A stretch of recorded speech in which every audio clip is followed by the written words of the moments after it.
Good morning, everyone. Thank you for attending the World Economic Outlook press conference this morning. I'd like to introduce Maurice Obstfeld, Economic Counselor and Director of the Research Department, and Gian Maria Milesi Ferretti, Deputy Director of the Research Department, and he oversees the production of the World Economic Outlook. Maury will give press remarks, and then we will take questions. I'd like to tell you that there is translation that is available. Channel 1 is English, Channel 2 Bahasa, Channel 3 Spanish, Channel 4 Arabic, Channel 5 French, Channel 6 Chinese, and Channel 7 Portuguese. Maury, over to you, please. Okay, thank you very much, Wafa. Good morning, everyone. I'd like to say, first of all, a very big thank you to the government of Indonesia, the people of Indonesia, whose collaboration in putting together this set of annual meetings has been remarkable. We're here to very much highlight the dynamism of Indonesia, of the entire Asian region, which in fact now accounts for over 60% of global growth. Let me secondly extend our condolences to the survivors, families, friends of the very tragic events in Lombok and Sulawesi. Our hearts go out to you, and we very much share your grief at these events. Okay, the latest World Economic Outlook report projects that global growth will remain steady over this year and next at last year's rate of 3.7%. This growth exceeds that achieved in any of the years between 2012 and 2016, and it occurs as many economies have reached or are nearing full employment and as earlier deflationary fears have dissipated.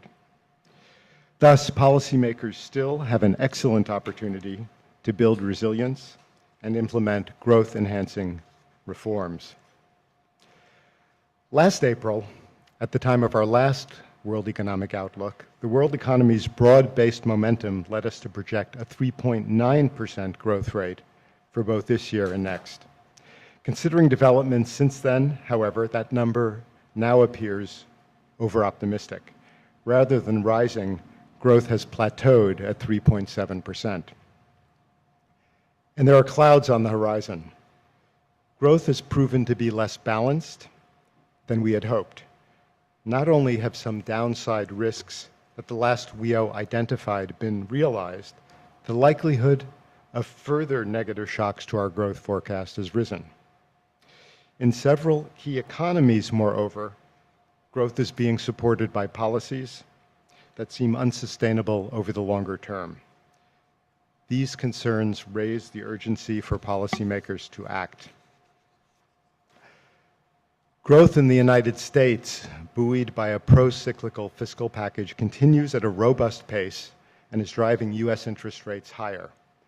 But U.S. growth will decline once parts of its fiscal stimulus go into reverse. Notwithstanding the present demand momentum in the U.S., we have downgraded its 2019 growth forecast owing to the recently enacted tariffs on a wide range of imports from China and China's retaliation. China's expected 2019 growth is also marked down. Domestic Chinese policies are likely to prevent an even larger growth decline than the one we project, but at the cost of prolonging internal financial imbalances. Overall, compared with 6 months ago, projected 2018-2019 growth in advanced economies is 0.1 percentage point lower, including downgrades for the Euro area, the United Kingdom, and Korea. The negative revisions for emerging market and developing economies are more severe, at minus 0.2 and minus 0.4 percentage point respectively for this year and next year. These revisions are also geographically diverse, encompassing important economies in Latin America, notably Argentina, Brazil, and Mexico, in emerging Europe, notably Turkey, in South Asia, notably India, in East Asia, notably Indonesia, Malaysia, also the Philippines, in the Middle East, Iran, and Africa, South Africa. Although some petroleum exporters, including Nigeria, Kazakhstan, Russia, and Saudi Arabia, are going to benefit from higher prices. Broadly speaking, though, we see signs of lower investment and manufacturing coupled with weaker trade growth. With their core inflation rates largely quiescent, advanced economies continue to enjoy easy financial conditions. But this is not true in emerging and developing economies where financial conditions have tightened markedly over the past 6 months, as the new Global Financial Stability Report will explain in detail. You'll have that briefing tomorrow. The chart that accompanies the blog version of this shows that there has been a preponderance of interest rate increases. For emerging and developing economies, gradually tightening U.S. monetary policy, coupled with trade uncertainties, and for countries such as Argentina, Brazil, South Africa, and Turkey, distinctive factors have discouraged capital inflows, weakened currencies, depressed equity markets, and pressured interest rates and spreads. The high levels of corporate and sovereign debt built up over years of easy global financial conditions, which the latest fiscal monitor will document, constitute a potential fault line. And you'll hear more about that as well tomorrow. Now, importantly, I want to stress this, we do not see recent developments as part of a generalized investor pullback from emerging and frontier markets, nor do we expect the current problem cases necessarily to spill over to countries with stronger fundamentals. Many emerging economies are managing relatively well, given the common tightening they face, using established monetary frameworks based on exchange rate flexibility. But there's no denying that the susceptibility to large global shocks has risen. Any sharp reversal for emerging markets would pose a significant threat to advanced economies, as emerging market and developing economies' GDP now constitutes about 40% of world GDP at market exchange rates. Other downside risks that now appear more prominent for the near term relate to further disruptions in trade policies. Two major regional trade arrangements are in flux. The US-Mexico-Canada agreement still awaits legislative approval, and the European Union, where the exit terms of Brexit of Britain, of the UK, are being negotiated.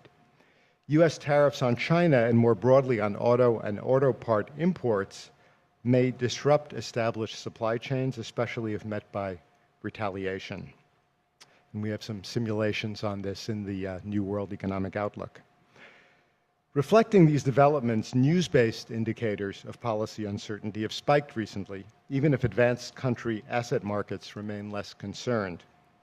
The impacts of trade policy and uncertainty are becoming evident at the macroeconomic level, while anecdotal evidence accumulates on the resulting harm to companies. Trade policy reflects politics, and politics remain unsettled in several countries, posing further risks. To gauge the severity of the threats to growth, one must ask how governments could respond if risks are realized and widespread recession ensues. The answer is not comforting. Mechanisms of multilateral global policy cooperation are under strain, notably in trade, and need strengthening. Governments have less fiscal and monetary ammunition than when the global financial crisis broke out 10 years ago, and they therefore need to build their fiscal buffers and enhance resilience in other ways, including by upgrading financial regulatory regimes and enacting structural reforms that raise business and labor market dynamism. Despite the possibility of less political space in some countries, making consensus on sound policies often harder to reach, There will not be a better time than now for positive action. Given the uncertainties of the moment, it is too easy to lose sight of the longer-term forces and challenges that have brought us to the current economic and political crossroads and will shape the longer-term future. Perhaps the biggest secular challenge for many advanced economies centers on the slow growth of workers' incomes, perceptions of lower social mobility, and in some countries, inadequate policy responses to structural economic change. Emerging market and developing economies are diverse and face an array of longer-term challenges ranging from improving investment environments to reducing labor market duality to upgrading educational systems. The dangers of climate change loom in the background but are rapidly intensifying. Regardless of income level, all countries must prepare their workforces for the ways that new technologies will change the nature of work. Ensuring that growth is inclusive is more important than ever. And unless growth can be made more inclusive than it has been, centrist and multilateral approaches to politics and policy will become increasingly vulnerable to the detriment of all. And with that, we'll welcome your questions. Thank you, Maury. We will now take your questions. Please identify yourself and the media organization you work for. Yes, please. The lady on the second row.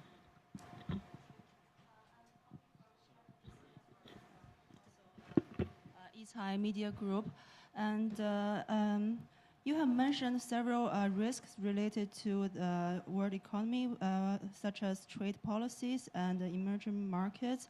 And could you predict that how big the impact can be on the global economy and also on China's economy? And could you give us the worst case scenario? Thank you. Well, we've run some scenarios in the World Economic Outlook, and you know, I'm not sure that we incorporate absolutely the worst case. We try to look at the kind of actions that have been talked about and retaliation against those actions.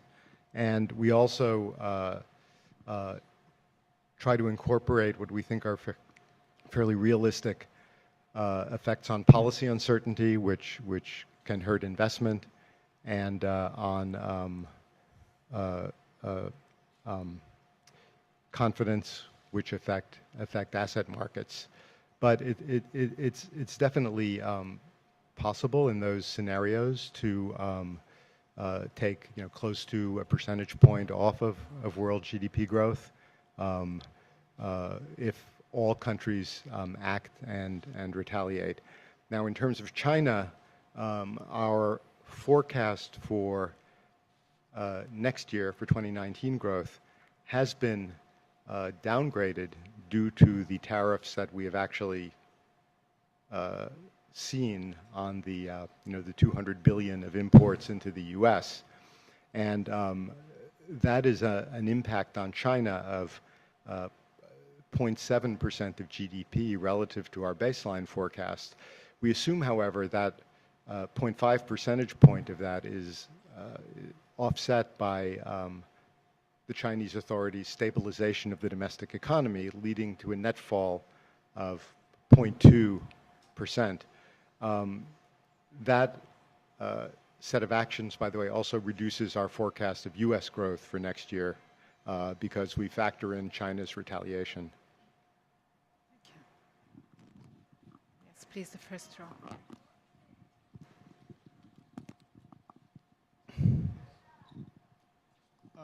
Ricardo Leopoldo, Agência Estado, Brazil. To Mr. Besfeld,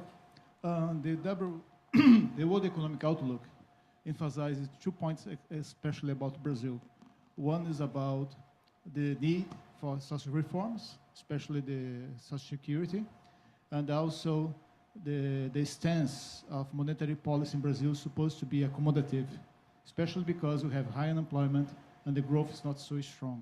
So, what do you expect for the new administration in Brazil, no matter who is going to be the president, to achieve those 2 policies?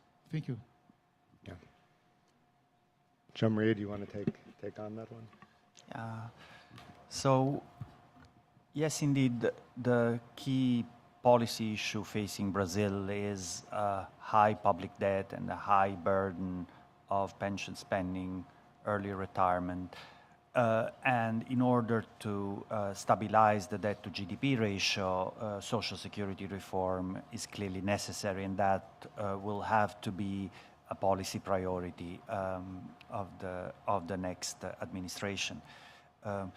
Brazil's monetary policy framework is a strong one, and that has allowed a monetary policy conduct that has been counter-cyclical, so easing monetary policy to help a recovery that is still very weak. But going forward, it is really essential to show policy progress on the fiscal stabilization front, also because the international environment has become more difficult. External financing, external financial conditions have become tighter. And clearly, in a situation where markets discriminate more depending on countries' vulnerabilities, these priorities become all the more urgent. Thank you. David. Hi, Maury. David Lauder with Reuters from Washington. You seem to be suggesting in this report that, at least in the current circumstances, this is about as good as it gets, that if things continue on the same path, that we're headed for slower growth. I'm wondering if the U.S. and China are able to resolve their trade differences, if the U.S. does not impose the car tariffs on Europe and Japan, they are able to come to some agreement there. You've seen the agreement in NAFTA where Mexico and Canada would be spared from most of the, even if they do impose those car tariffs. Are we, if these trade tensions do go away, are we likely to see stronger growth going ahead, or is the cycle old enough where it's still going to be facing headwinds and we're going to see slower growth? Thanks. Yeah, thank you for that, David. You know, the possibility that China and the U.S. Resolve their disagreements would be a significant upside to the forecast. You know, at some level, I think it's not surprising that we are more tentative in our optimism than we were 6 months ago, because, you know, if you have the world's two largest economies at odds, that's a situation in which everyone is going to suffer. So, you know, it would be great if talks could lead to an accommodation in which disruptions to trade were, you know, put aside. But, you know, where we are now is kind of a, you know, what we've characterized as a plateau. Back 6 months ago, we saw a very balanced expansion. We saw a lot of upgrades in a lot of countries, a lot of momentum with risks evenly balanced upside and downside. And now growth is much more uneven. And you know, I should stress that you know, even if you look across the emerging market landscape and the frontier market landscape, you know, it is not the case that there are downgrades everywhere or that all countries are doing badly. In some cases where we have downgrades, countries are still growing at fairly healthy rates. You look at a region like Latin America, I mentioned the large economies, Argentina, Brazil, Mexico, which naturally attract a lot of attention, but we have upgrades in the forecast for Chile, Colombia, Peru, Bolivia. You know, you look at Africa, there are upgrades for Kenya and Uganda, although again, South Africa is a downgrade. So it's a very mixed picture. But you know, when you do have this sort of uneven growth and countries are not all pulling in the same direction, you do see less momentum than we were so excited about 6 months ago. Where things will go from here on in, you know, we don't know. Excellent. Gentleman in the second row. Yeah, Buenos días, en Spanish. Buenos días. Very good morning. Jesús Antonio Vargas, Noticia Antiqueño from Medellín, Colombia. I'm very pleased to be here in this paradise, this exotic location after a 27-hour flight with a couple of stops. You have referred to a possible recession and the risks that some countries' economies are facing. What would you say about the possibility that some of the world's economies have not learned from the crises that have occurred in the past? Thank you.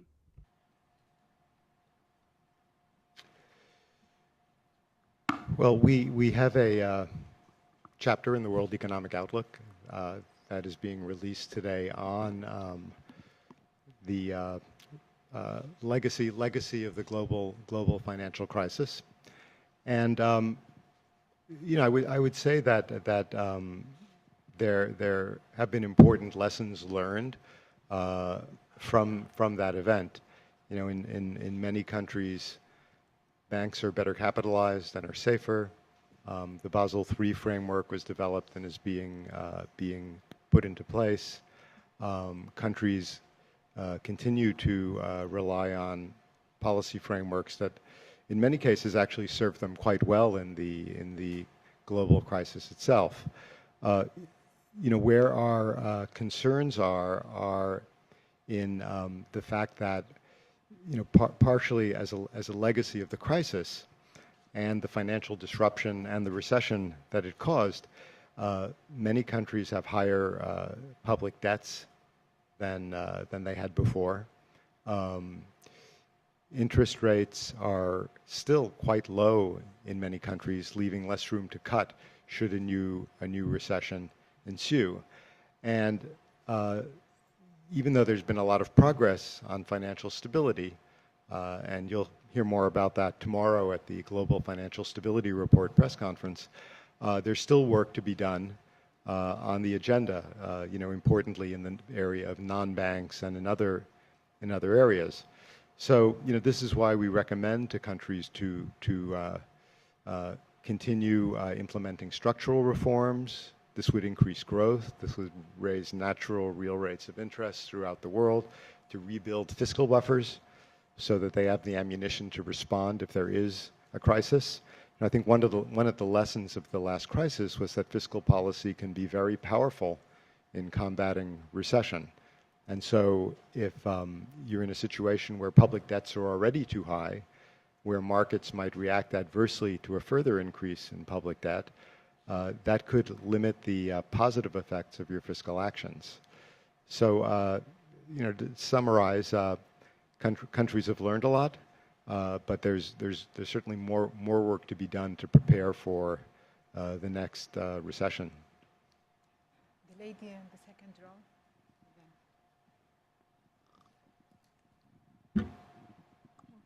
Thank you very much. My name is Yolanda Morales. I'm from Mexico, in El Economista. Now that the uncertainty in the NAFTA and the presidential elections in Mexico had finished, you still quote your prospects for Mexico. I want to know what is the issue that is slowing our increase in the economy. And if you please tell me which is the main challenge that you see for the new Mexican government in Mexico. Thank you. Okay. Sure. So the growth prospects for Mexico have been marked down slightly compared to our forecast in April. we forecast 2.2% growth for this year, 2.5% growth for next year. I think there are two main factors at play to explain the downward revisions. The first one is that data, particularly for the second quarter of this year, was quite weak. So that is naturally going to affect the level of growth for this year. And there is still persistent uncertainty concerning trade, even though clearly the agreement that has been reached, if ratified, can help lift that uncertainty. But we also have some downward revision for next year, or US growth, which is of course very meaningful for the Mexican economy. You asked about the challenges for the new administration. I would say two things. On the more traditional economic policy front, I think building on the strength of the policy framework, a strong independent central bank, and a robust fiscal policy framework can still be improved, but still is a robust fiscal policy framework. Important to build on the strength of these institutions. I think we have a chapter in the WEO that documents how important the strength of those institutions is for the credibility of monetary policy, for anchoring inflation expectations. Say the second set of challenges relates to the structural conditions to continuing the fight against corruption, reducing crime, because those are clearly factors that are affecting confidence, that are affecting the level of investment, even though, again, the macro policy management has been very strong. And it's also very important to build on the successes in the reforms that have already been implemented, because they give potential for higher growth in the future for the Mexican economy.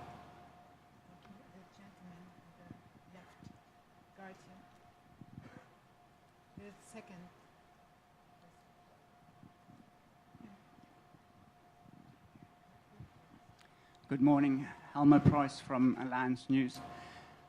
Maurice, in terms of your cutoff time, when was that for the World Economic Outlook? And if you could then comment if subsequent to that, the Economic Stimulus Plan and Job Summit in South Africa, the latest developments in terms of Italy with the fiscal deficit, and then also in terms of Brexit, is it more likely to get a no deal, or what's your, in terms of latest developments? Sorry, I didn't hear the very first part of the question.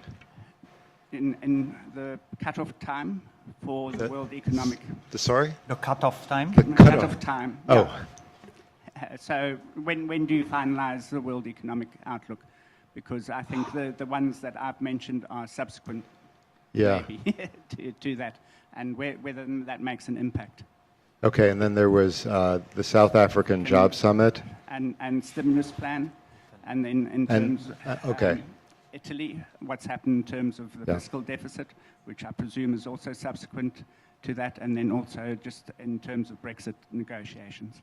Yeah, so when was our cutoff date? Do you remember when we got our last submissions? De facto, we finalized right after the tariffs were imposed on China, so those are incorporated. Must have been the 17th, just after mid-September. So that's... Okay. Yeah, on the South African Job Summit and stimulus plan, I will punt that to the African regional briefing at the end of the week, because they're following developments more closely than we are. The issues of Italy and Brexit are, of more systemic significance. Our concern about Italy is that there's a real imperative for the fiscal policy to maintain confidence, the confidence of markets, and we have seen spreads increase over the past months. This has certainly contributed to our downgrade of Italian growth, and makes the economy more susceptible to shocks. So we think it's important that the government operate within the framework of the European rules, which are also important for the stability of the of the Eurozone itself. On Brexit, our baseline forecast, which underlies our forecast for the UK and for the Eurozone, is that a deal will be reached. It will be one in which trade in goods is essentially tariff-free, which would allow most supply chains to remain intact. It is one in which the regime for financial services would be quite favorable to the UK. And I recognize that that's an optimistic scenario, but we tend to assume that when some set of economic arrangements is clearly in the joint interests of the negotiators, that somehow they will manage to make this come about.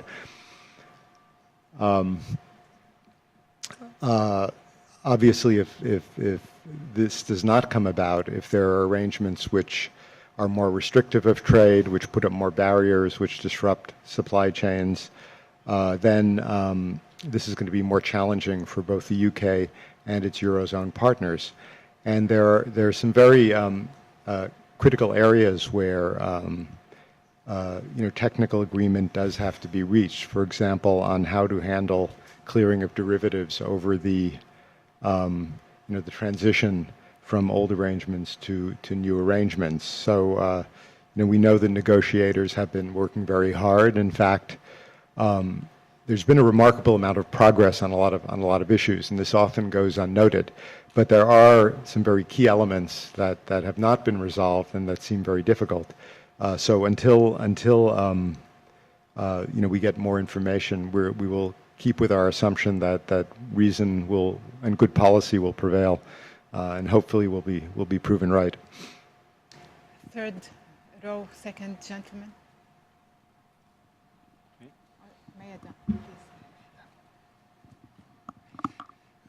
Hi, Maury. Andrew Mayada with Bloomberg News. Well, you definitely picked a nice place for your farewell annual meetings, so thank you for that. And thank you for your service. You've always been very gracious with the media, and that's not something we can take for given these days, so thank you for that.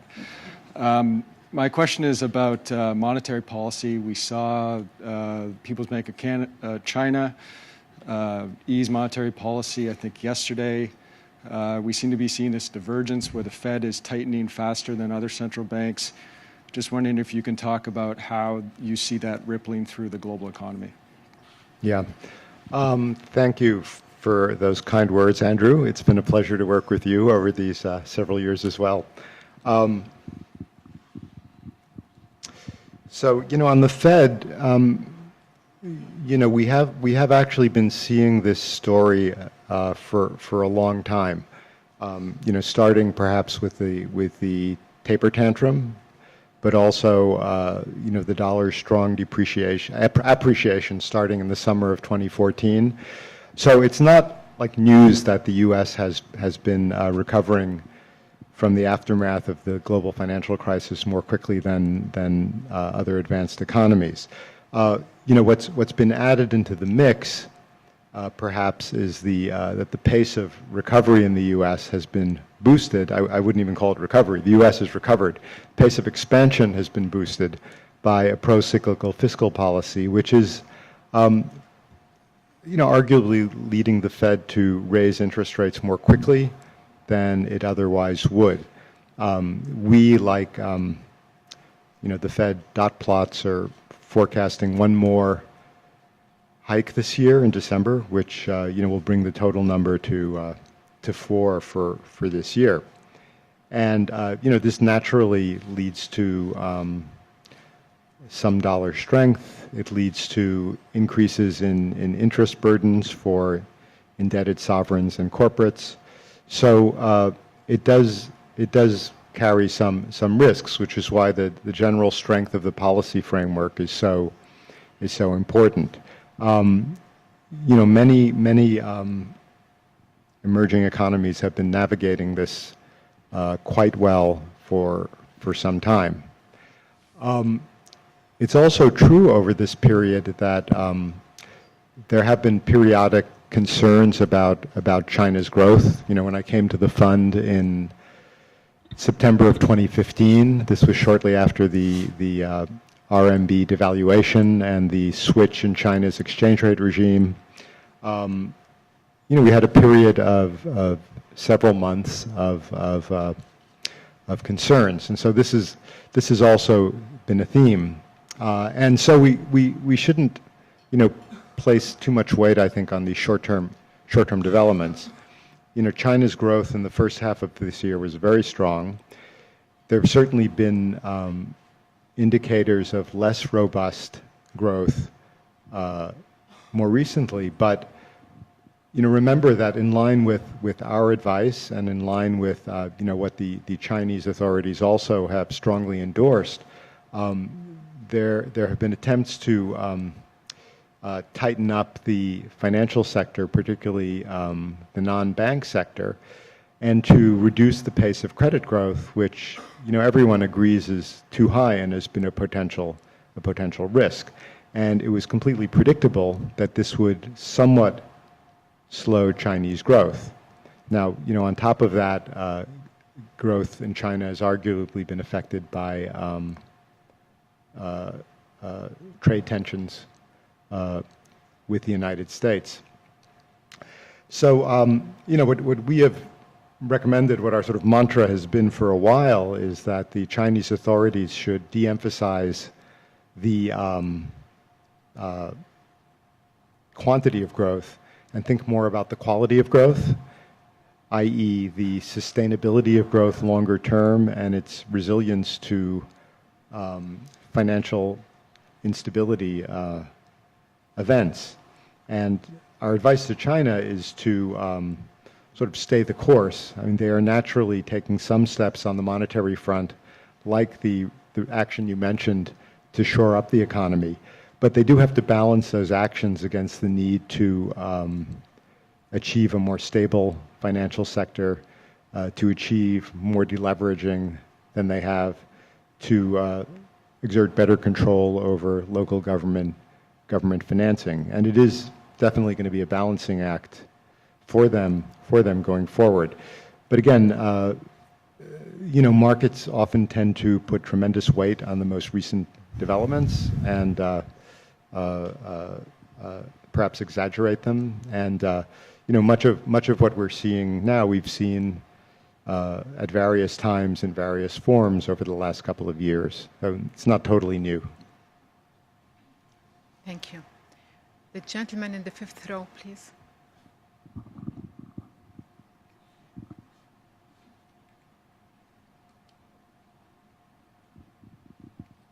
Thank you very much, all of you. Thank you for your information about World Economic. My question, I'm from Somalia, East Africa.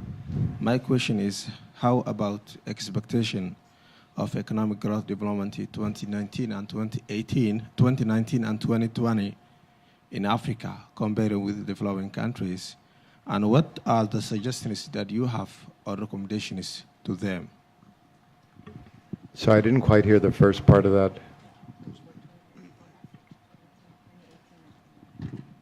Okay. As I indicated, Africa is incredibly diverse, and so it is hard to summarize, and it's easy to oversimplify. There are a number of economies that are doing quite well. There are countries like South Sudan, which have quite negative growth rates, suffering civil strife.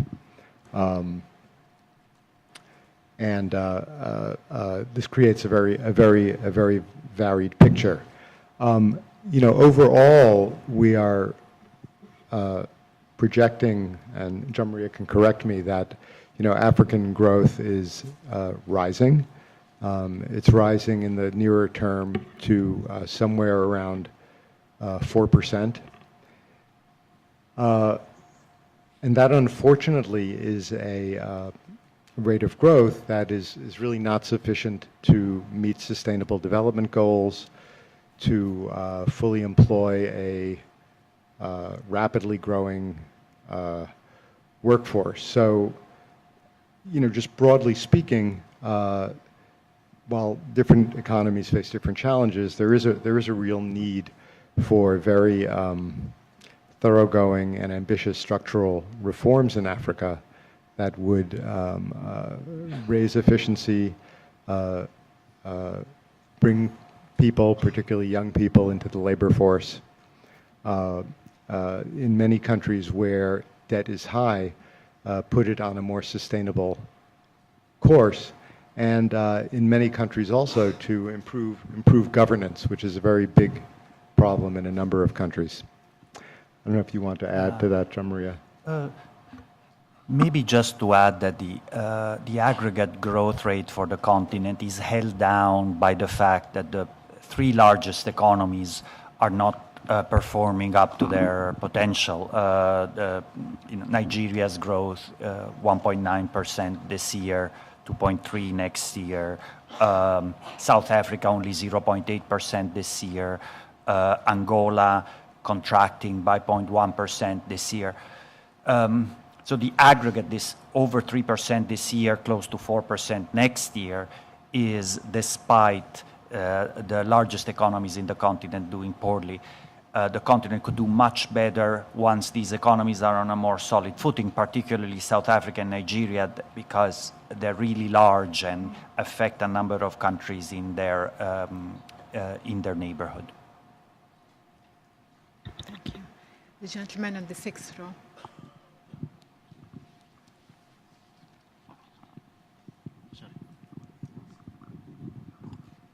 Hi, thank you. I'm Bagus. I'm from the Indonesian media.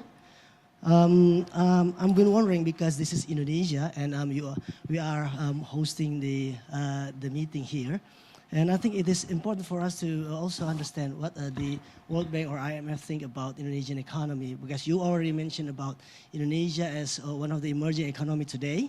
However, we see that there's a lot of heated discussion on how the dollar have increased against Indonesian rupiah, and also emphasizing on Indonesia will face the general election, major election next year. So how do you think that Indonesian policy should do in order to stabilize their economy? And also, what do you think about how Indonesia economy could thrive today in today's economy because of a lot of recessions going on also? Thank you. Yeah. Well,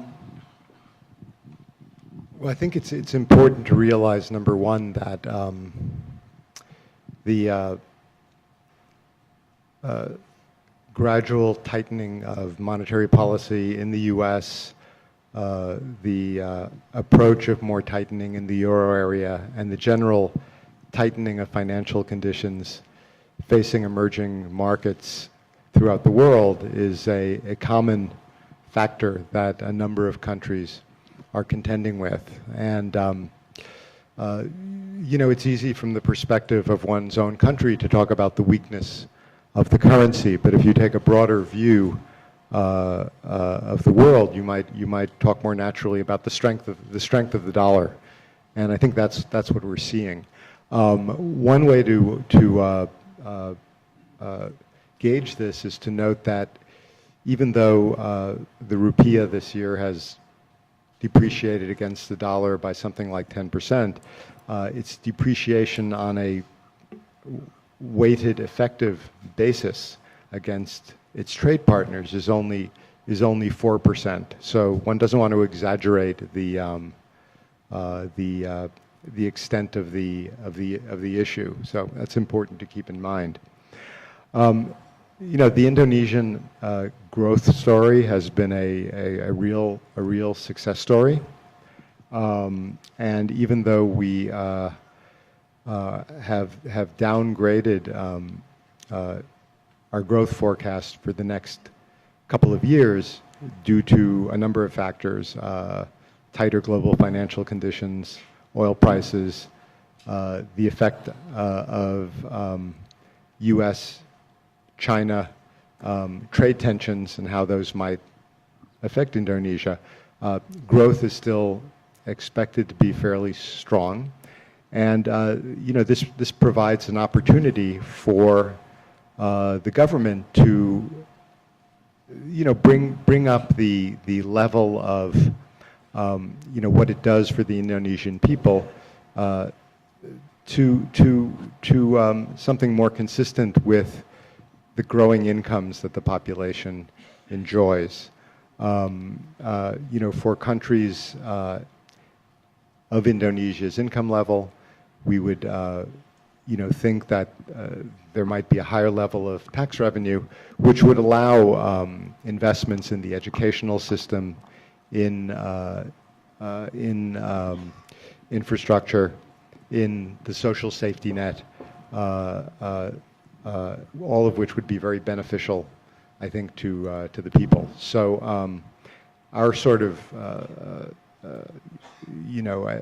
advice really to all countries of Indonesia's income status are to look at those issues, to try to raise the agility of the workforce, to raise the human capital of the workforce, to fight further against inequality, which has come down in Indonesia in recent years. The gentleman in the third row, please. Chris, you will ask. You're after, and then the lady in the back. Chris Giles from the Financial Times. Pakistan's government has announced that this week it will seek emergency bailout from the fund. Can you talk about the challenges facing its economy and its ability to finance itself? Yeah, as far as I know, we have read the news stories too. We have not been formally approached yet, and as with any member in good standing, they are certainly entitled to request financial support from the fund. So we will be listening very, very attentively when and if they come to us. Pakistan is suffering from a number of imbalances, a very large fiscal imbalance, a large current account imbalance. They also have a low level of reserves and a currency that is too rigid and overvalued. And as a result, they are having financing gaps. So I assume that is what they will want to talk to us about. Their government has expressed a desire to enact deep structural reforms that might break the cycle of Pakistan needing financial support from the fund. Frequently, they have had programs in the past several times, and that is a very good sign going forward. So again, there may, when Mr. Azur gives the briefing for his region toward the end of the week, he may have more for you on that. But that's all I have now. Yes, the regional economic outlook press conferences will be held on Friday, and the Africa Regional Economic Outlook will be held on Thursday. The gentleman in the second row, please. Can you identify yourselves and the organization that you work for? Thank you very much. My name is Hassan, Hassan. I'm happy that the question which was put just before me referred to Pakistan. My question was actually a part of the question that he had raised. First of all, I'm 82 years old, maybe possibly the oldest person in the gathering today. I have been attending the IMF World Economic Outlook gathering for the last many years, and I have met all the past previous MDs of the IMF. I have two questions to ask. First of all, there has been a lot of transition, changes in the entire financial world all over the globe. IMF's policy that stands today, which was a few years before, do you think with the change in the financial situation all over the world, IMF will go through some change in its policy in future, in a near future? That's the one question. The second question is, Pakistan today has a new government. And as you said, we are facing a lot of challenges. Of all the challenges, if I take as number one, Pakistan is at the moment in the gray list. And there is a fear that it might be turned into black. But there is a lot of effort that we get out of this problem. How do you view the optimism that comes from Pakistan to get out from the gray and get back to the original position? The second is, you spoke about China. China and Pakistan are two very close friends. I would like your opinion on the China-Pakistan economic corridor.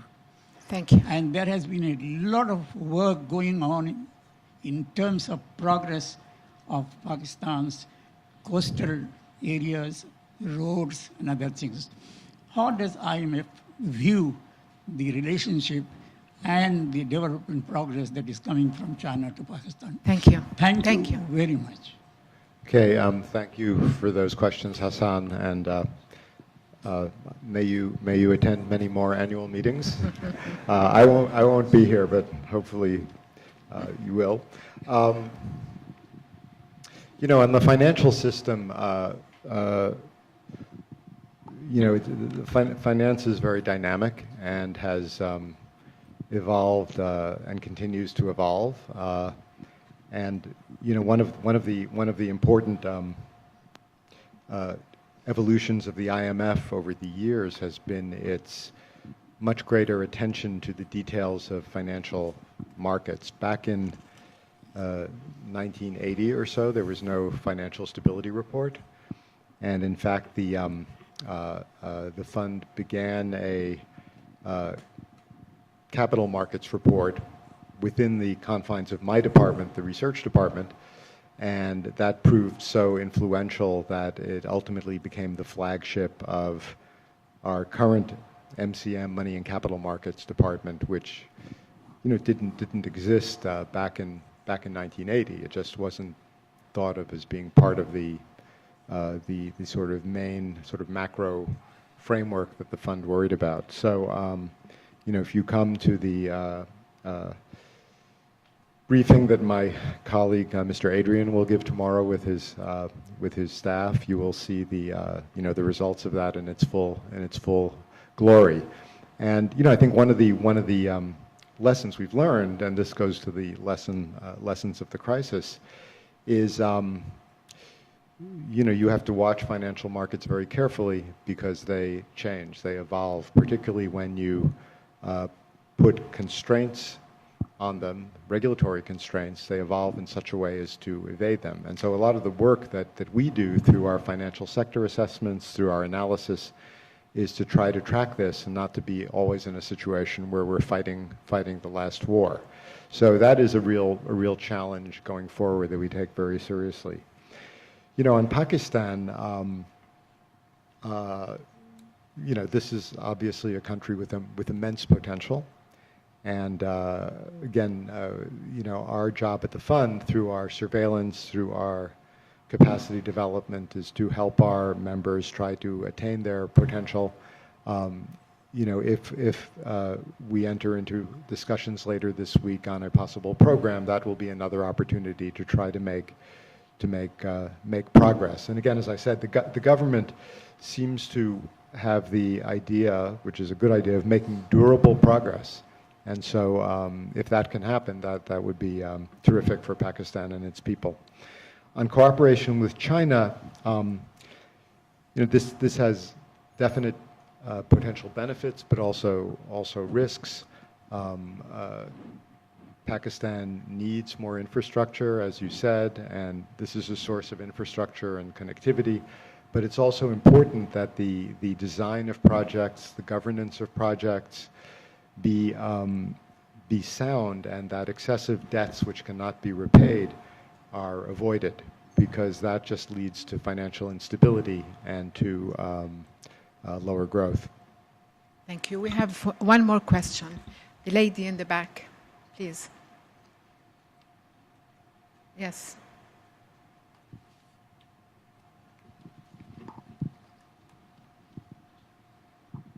Thank you for the opportunity. My name is Nadia Atmaji from Metro TV.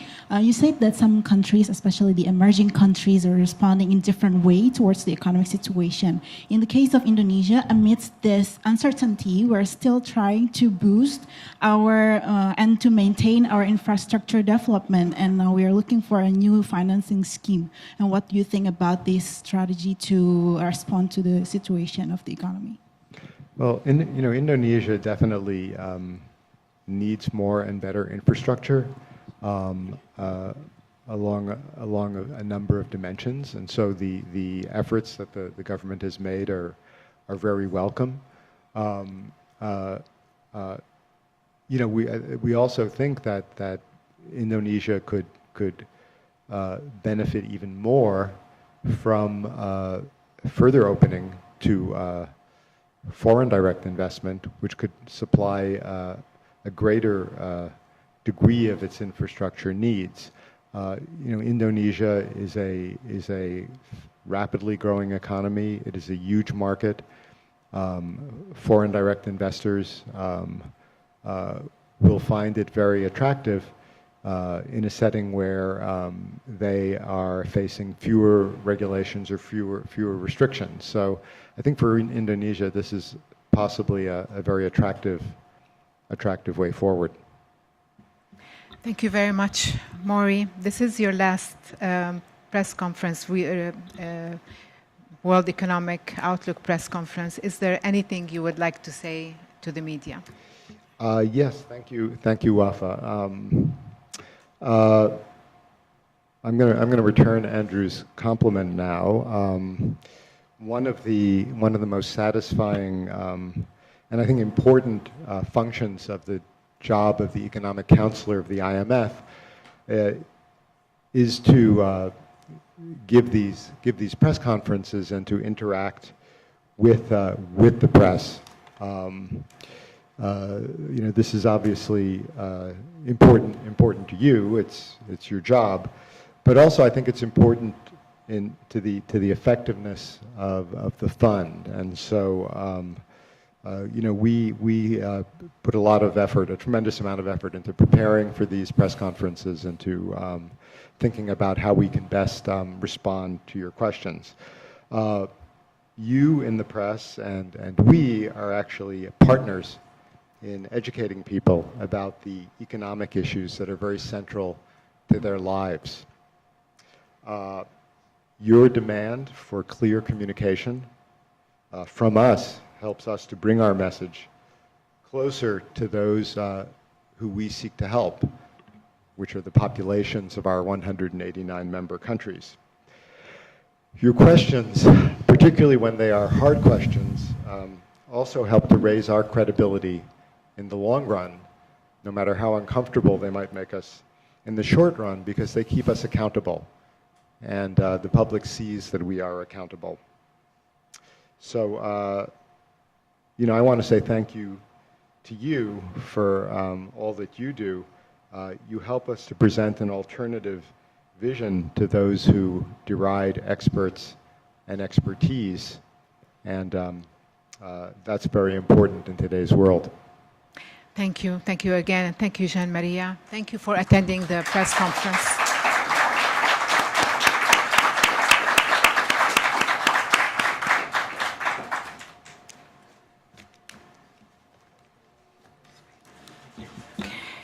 Thank you very much.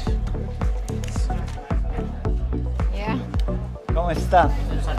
Ha venido hasta aquí. Que sí, violín, ¿verdad?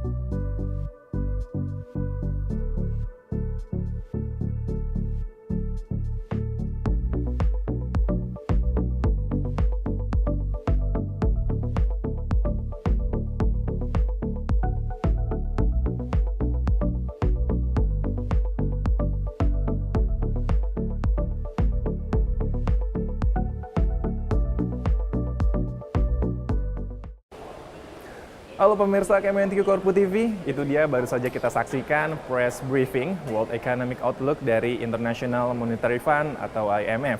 Dan berikut ini kami akan menayangkan ke hadapan Anda sebuah seminar dengan judul The Measurement and Macro Relevance of Corruption, a Big Data Approach. Seminar ini merupakan sebuah pemaparan tulisan atau paper yang terpilih sebagai IMF Working Papers. Dan The Measurement and Macro Relevance of Corruption, a Big Data Approach ini sendiri merupakan sebuah paper dari penelitian yang ditulis oleh Sandil Huatshayo. Sandil Huatshayo adalah seorang ekonom dari IMF dan merupakan seorang Doctor of Philosophy dari University of Berkeley, Amerika Serikat. Dalam rilis yang dikeluarkan oleh IMF menyebutkan bahwa tulisan ini mencoba untuk menghubungkan antara artikel pemberitaan di media massa lintas negara dengan upaya anti korupsi, dan yang lebih menarik lagi pada rilis tersebut juga menyebutkan bahwa penelitian ini melibatkan lebih dari 665 juta artikel surat kabar untuk menciptakan sebuah indeks yang disebut dengan NIC atau News Flow Indices of Corruption. Dan yang mengejutkan adalah indeks NIC ini sangat berpengaruh dengan pertumbuhan pendapatan domestik bruto sebuah negara. Wow, pasti akan sangat menarik apa yang akan disampaikan oleh Sandil Huatshayo ini. Baik, pemirsa Kemenkeu Corpu TV, langsung saja dari kawasan Nusa Dua Bali kami mengucapkan selamat menyaksikan The Measurement and Macro Relevance of Corruption, a Big Data Approach Seminar.